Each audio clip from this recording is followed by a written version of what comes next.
Hello বন্ধুরা, বিবিধ বিষয় চ্যানেলে আবারও একটি নতুন ভিডিওতে আপনাদের সবাইকে অনেক অনেক স্বাগতম। আজকে আমি কাঁঠালের অসাধারণ একটি রেসিপি তোমাদের সাথে শেয়ার করব।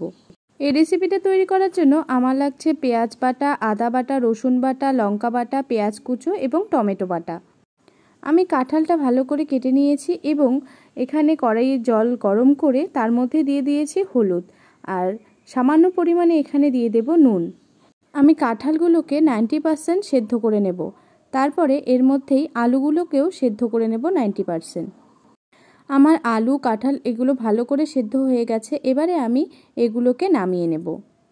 তোমরা কে কে কাঁঠাল খেতে ভালোবাসো আমাকে কিন্তু অবশ্যই কমেন্ট করে জানাবে, আর তুমি কোথা থেকে দেখছো সেটিও জানাবে।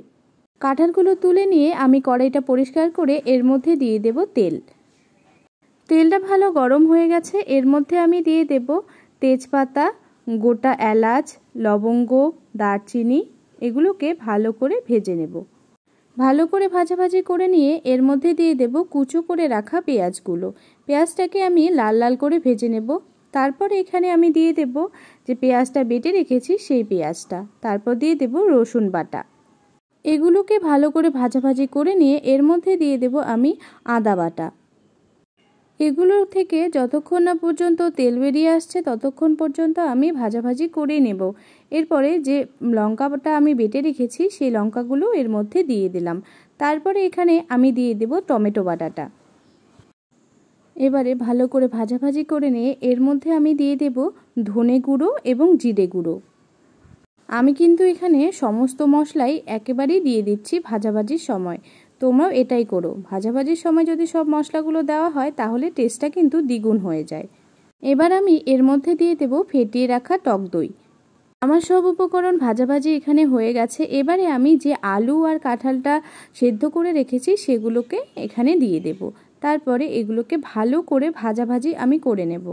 আমি যেহেতু আগেই হলুদ আর নুন দিয়ে সেদ্ধ করে নিয়েছি তাই এখানে সামান্য পরিমাণে নুন আর হলুদ দেব, বেশি দেব না। আমার ভাজাভাজি হয়ে গেছে। আমি সামান্য পরিমাণে গরম জল দিয়ে দিলাম, আবার ভাজাভাজি করে নেব। আমি অল্প করে জল দেব আর ভাজাভাজি করে নেব।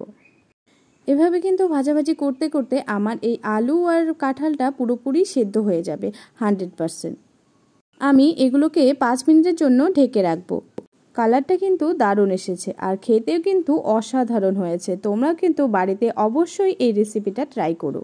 আমার কিন্তু রেসিপিটা প্রায় তৈরি হয়ে গেছে। এবারে আমি অল্প পরিমাণে জল দেব, তারপর দিয়ে দেব চিনি স্বাদটাকে ব্যালেন্স করার জন্য, আর গরম মশলা দিয়ে নামিয়ে নিলেই কিন্তু আমার এই রেসিপিটা একেবারেই তৈরি। ভিডিওটি কেমন লাগলো তোমরা অবশ্যই কমেন্ট করে জানাবে। আর তুমি যদি আমার চ্যানেলে নতুন হয়ে থাকো তাহলে চ্যানেলটিকে সাবস্ক্রাইব করতে একদমই ভুলো না এরকম নতুন নতুন আরও ভিডিও পাওয়ার জন্য। তো আজকের মতো টাটা, সবাই ভালো থেকো, সুস্থ থেকো।